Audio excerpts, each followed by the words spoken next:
Look what I just built this power drill! Power! I just finished this shit in 10 minutes! Now that's power! Don't waste your money on a car, buy my drill and build your own! Power! Having trouble breathing? Make more oxygen and build your own tree! Struggling to pay off that mortgage? Buy my drill and build your own house! Call 1-800-POWER88 right now to order your own power drill or go to http://www.power.com. That's 1-800-POWER88 or http://www.power.com. Buy your power drill for a small 9 payments of $9.99 plus $16.77 processing and handling. Must be 18 years or older to order.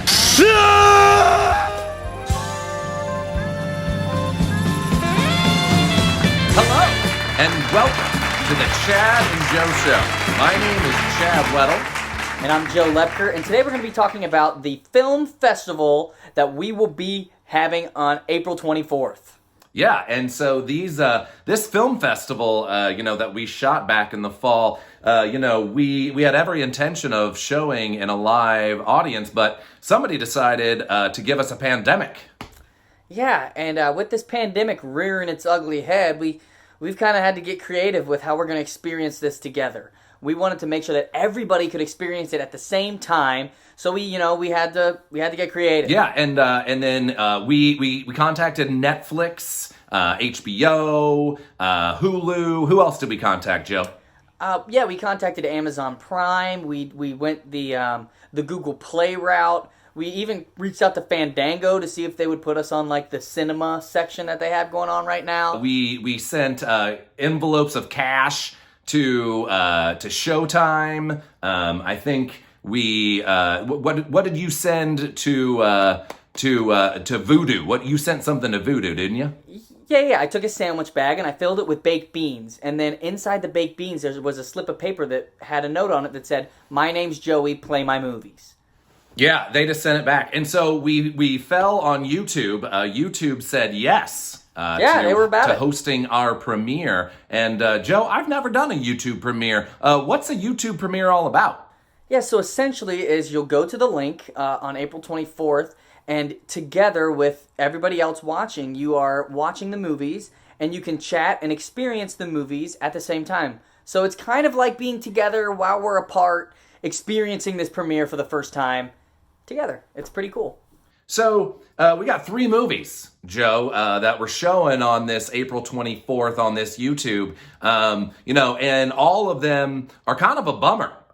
We're in the middle of this pandemic, and why did we choose to do 3 movies that aren't comedies? I don't get it. Well, the thing about these movies is all 3 of them are distinctly human, right? And these are the stories that the students wanted to tell. So they wrote them, and they kind of have produced them together as groups, and these are the stories they wanted to tell, so those are the stories we're telling. But Joe, that's our forte. I mean, you and I, we're comedic geniuses. I mean, do I need to remind people of the what's 5-ology of the Flavorhead series? Yeah, so the Flavorhead Decology, it's some of our best work, I would say, but this isn't about us. This is about the students, right? And so the first movie that I think we're going to talk about tonight is something called Tangled Line, and I think it's about fishing.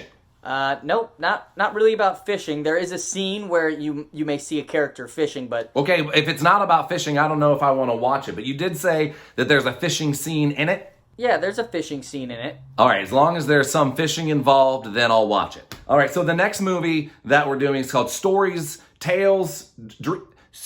from the Dreamscape, and then I'm hoping that in this one that the dreams are like it's like 2001: A Space Odyssey. Like I hope it's like shoo shoo shoo shoo shoo shoo shoo shoo shoo. You know what I mean? Like I hope I go on a journey and there's transformations. Is that what's going on? Yeah, I'm gonna go with yes. There is a journey and there are transformations that you'll see on screen.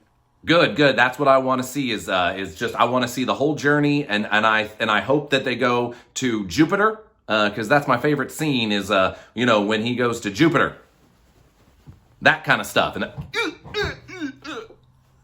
you might not see Jupiter, but there is kind of some in there, so you can kind of enjoy that. Yeah, so if there's Jupiter, I'm happy. And then the last one is called From the Riverside Edge The River's Edge, I believe is what it's called. Is this another fishing movie? Nope. There really is no fishing in this movie. But the main character actually is kind of like a fish. She has special powers and can breathe underwater and whatnot. So she's a fish. This is like Splash. I've never seen Splash, so I'm gonna say yes. Yeah, just like it. You'll love it. Okay, so is Tom Hanks in the movie? No, but we've got Oliver. Well, all right. So coming up after these messages, we're going to have cast and writers and directors from the film festival from 2020. Please stay tuned to the Chad and Joe Show. I'm just going to stay frozen. This is exactly what. Okay. Butter.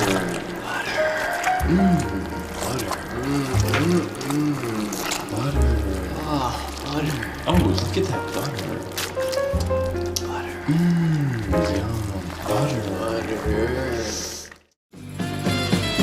All right, welcome back from the break. Our first set of guests are from the movie Tangled Line. Please welcome from Anderson High School, Mr. Jack Chandler and Mr. Riley Orth. Hello, everyone. Hello. Thank you for having us. Thank you, really. Yeah, and so what are you doing to keep your spirits up, Jack? What's keeping you going? To keep my spirits up, well, I'm a professional. I'm a businessman. You know me. So I've binged about 5 different series on Netflix and Hulu and such, as a professional would do. You guys wrote and directed and acted in Tangled Line. Jack, what was the idea behind Tangled Line, and where did you get your inspiration to write it? We really liked the idea about parent-child relationships, and we wanted to explore something that's going on today, and well, that has been going on since the beginning of time, which is just parental abuse towards children. What can we do to bring light to this and maybe show a different kind of side of the story? When you actually get into the heart of it and you look at what these kids are dealing with, it's a lot more difficult than that, for them at least, because they're living with this idea of, well, they're my parent, and I want to have this kind of parental figure in my life. It's just they're not doing a great job, and it's this conflicting mindset and this, what do I do now? And so we showed the adventure of a kid who thought, this is the best way to get out of this. I'm going to run away. I'm going to take my dad's money. I'm going to take what he built up, and I'm going to do it all on my own to prove that I can be my own person.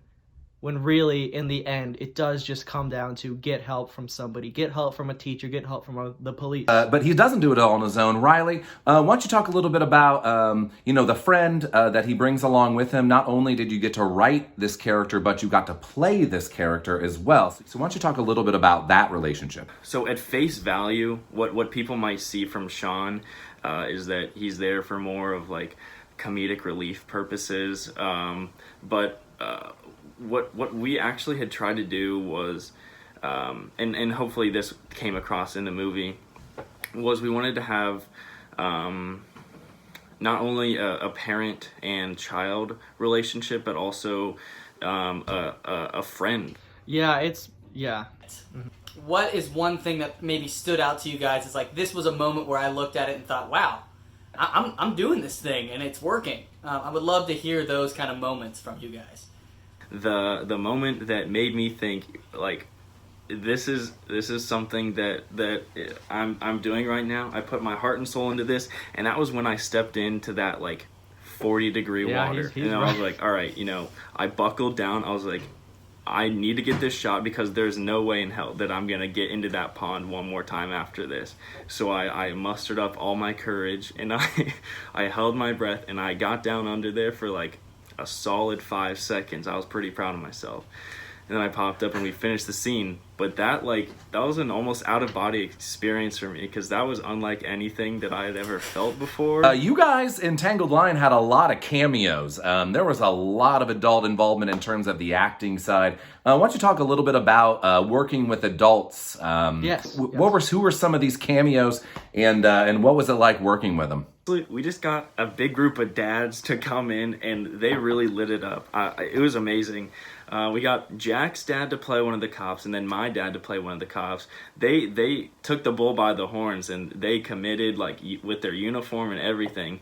They did a really good job. I think it was fun to work with them too, because they got to see a little bit of what our world is here at film, and then. Michael Newton is our cinematographer's dad, and so he's kind of a big scary guy, so we brought him in, and he was great to work with. And then our principal, Mr. Fellows, was amazing. I was honestly super surprised at how well he was able to play that role. I mean, it wasn't huge by any means, but he too took the bull by the horns and did his own thing with it. Absolutely. Well, so I want to thank you guys for being on the show. Hey, Joe, anything else for these guys before we move on to our next guests? I don't think so. All right. Well, I think what we want to do next, before you guys go, is watch the trailer for Tangled Line, which is going to be premiering on April 24th on a YouTube premiere. We're really excited about that. Mm-hmm. All right. Without further ado, ladies and gentlemen, Tangled Line.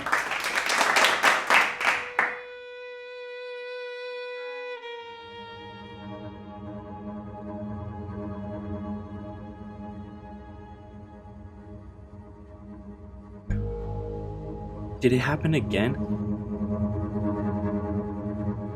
Today, he hit me because I needed money for lunch. Listen, my dad used to deal guns, drugs, He's got a lot of money, but he's not going to keep it in the house, okay? He's not dumb.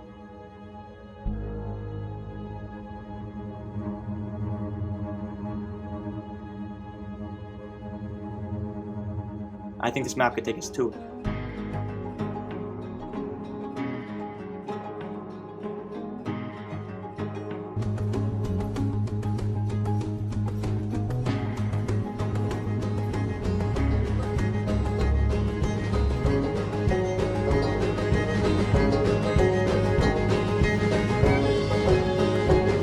Everything in my life that sucks is all because of you. Go to the police. He's an abusive father, but they can help you without you having to risk your life on some stupid adventure in the woods. More trouble is going to come from this than good. You're going to be there to make sure it doesn't happen, right?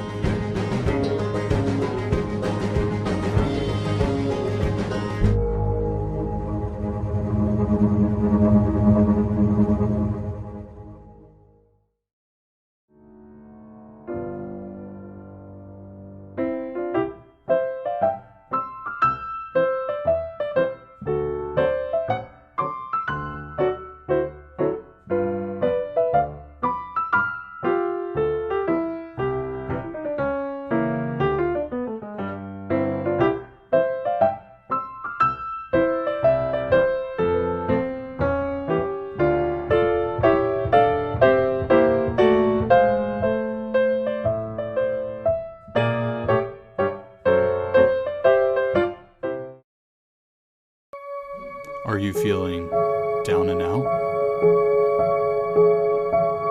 Jealous of the other people around you? Frustrated beyond all relief? And even maybe not having the strength to go on? Rent a Tommy. With Tommy, I've just been more confident in myself and my ability to complete tasks. He's just the type of person I needed in my life.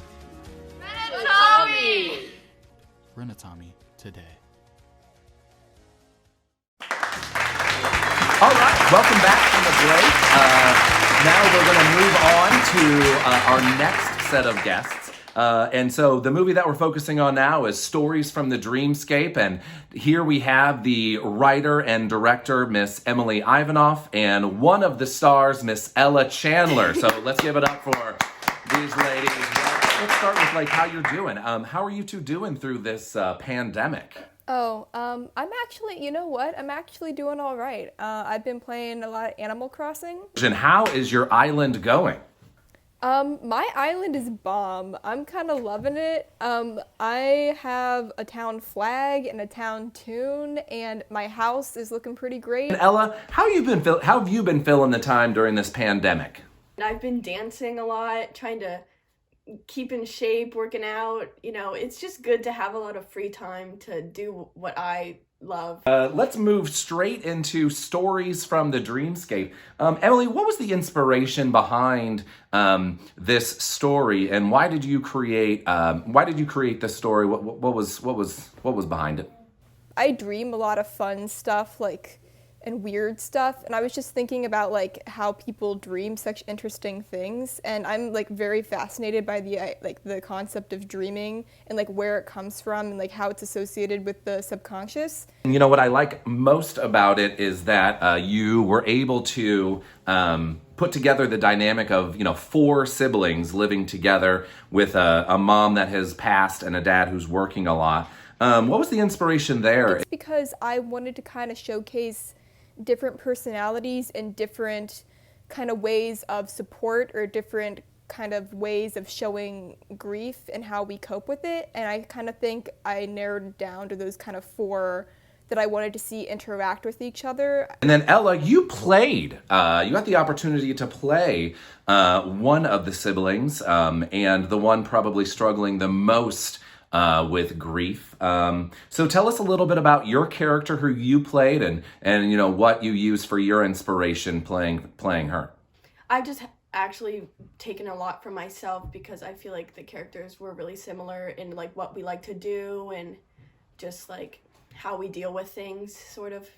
And then the character has lost her mother, and I know that Kelly is well. At least I hope she's well. Hope she is alive and well. Yes. She's a good friend of mine, She with is. your father Jim. So how did you relate to this character in terms of her loss and grief? What were you able to do either through the rehearsal process or?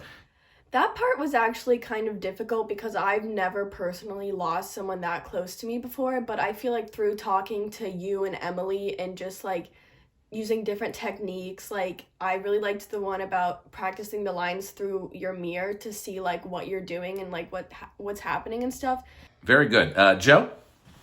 Yeah, so in the preparation stage, we'll stay in that kind of realm. How was it trying to get to know the people that were going to play your siblings? Because obviously these aren't your real siblings, but on camera that needs to read, right? So how was that process for you? Everyone was super nice. Like we became friends really fast. Like we all got along. Like I'm still friends to them now, like with them now. So it was actually really easy. Like we all just got along great. That's great. Was there anything specific that you guys did to get to know each other, or was it just kind of like you all showed up and it was like, oh, it feels like we've known each other for forever? To be honest, it kind of felt like we had known each other for that long. Like we all, like, I feel like the bonding exercises we did, like... That's awesome. Like the acting exercises and stuff really brought us together. Like I really liked the mirror one we did. That one was really fun. So I think just like having fun together and stuff as a family would really brought us together. And then, Emily, you want to be a teacher and quite possibly a director. Do you feel that this opportunity gave you a little bit of a glimpse of the future in terms of, what it would be like to be in that role and position of teacher, mentor, and director? Oh, yeah, for sure. I think this was a great experience to have as kind of someone who hasn't really done this before, just to kind of, and to have you helping me along the way and Joey, and it's a great kind of glimpse into what that world looks like and what you have the potential to develop into. This was very much a starting out experience for me, but just from this I learned a whole bunch. Oh, that's great. And then Ella, you've toyed with the idea of pursuing acting as quite possibly a career. Do you feel that this opportunity, along with other things in the theater department, have helped to help your, given you the, the confidence to believe in yourself? Oh yeah, this was really like the first opportunity I've had, like besides film camp, like I really started getting into theater more this year, and this opportunity really helped me like figure out like, oh my gosh, this is so much fun. Like I have made so many friends, and it was a really awesome opportunity to have, and hopefully have more in the future because of it. So. Well, I tell you what, you did a terrific job on screen. Emily, I'll tell you what, you did an excellent job not only writing, but directing and guiding all of this. Emily, you were able to really take the reins, and we were so proud of the product that's come to fruition. And all right, ladies and gentlemen, premiering also on April 24th, and 7 o'clock p.m. on YouTube premiere. This is Stories from the Dreamscape.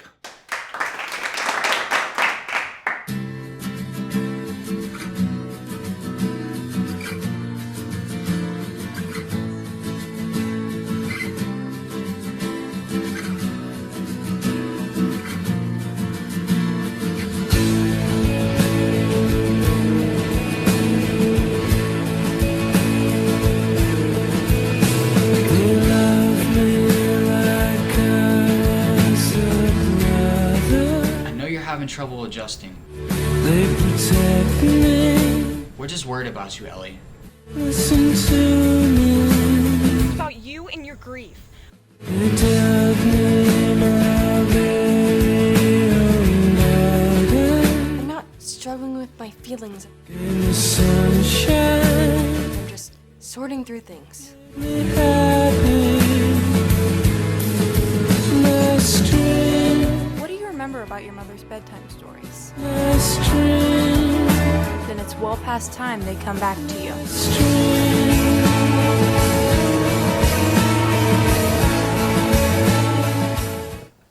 Mom, is this a dream? Am I dreaming right now? My stream. My stream.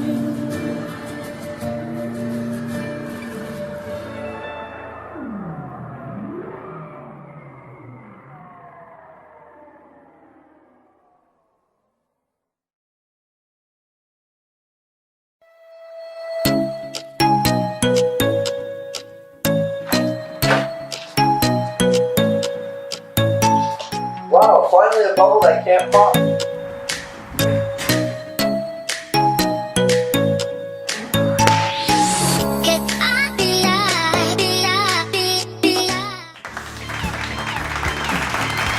All right, welcome back. We have from the River's Edge, one of the lead actors, Mrs. Gracie Harper. Let's give it up for Gracie. Woo! Yeah! Come on now! So, Gracie, you, as well as all of our other guests, have been under a pandemic, and I know that you're a dancer. I know that you are a very active person. What have you been doing to keep yourself busy during this very difficult time? Actually, recently, my family went backyard camping, which was very interesting, and then 2 days later, we had a tornado warning, which blew all of our tents away. Like, are they gone? Gone? No, they were just all over the place. Okay, I was thinking tents outie. No, we still got them, but they're just a little rusty now. Now, you played a character named Ilanera, and as the name would suggest, she was a naiad. I was a naiad, which was very strange for me, but also very cool.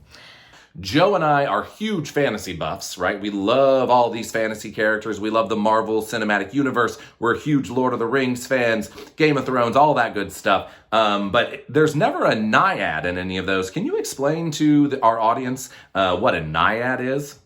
Well, I'm still a little iffy on the whole naiad thing, but basically what my understanding is that she's kind of like a forest river nymph who gets her powers from the water that she lives in. How did you then transform into this character, and what techniques did you use in order to connect with a non-human character? Well, it was really nice to have all of the directors help me out, because this was definitely something that I was kind of struggling with, because like obviously you're like, she lives in the woods, like she's magical, how am I supposed to relate to this character? But we did a lot of work with trying to sort of envision ourselves in the space to use that kind of energy to sort of emulate the character. And one thing we did that I thought was really cool is we were in the black box one day and we turned off all the lights and just laid down on the ground and we're listening to river sounds and like wood sounds. and it really helped me to get into character. It was like a really cool and transformative experience. Yeah, I can only imagine. And as far as the process went, it was you and Oliver. It was just two people. How was that for you, just being in a cast of two? It was really different from anything else I've done. With theater and dance, I've really just been part of a group for most of my performing career, so this was really different for me, but also really cool to see how you can just have two people and tell like a really powerful story with such a small cast. Okay, that's great. So you mentioned that like your naiad has special powers, right? Mm-hmm. So as Kanye says, no one man should have all that power. Can you respond to that? Well, maybe no one man should have all that power, but I think one woman can. Oh, shoot! Sweet. April 24th, YouTube premiere of all 3 fall films 2020. This is The River's Edge.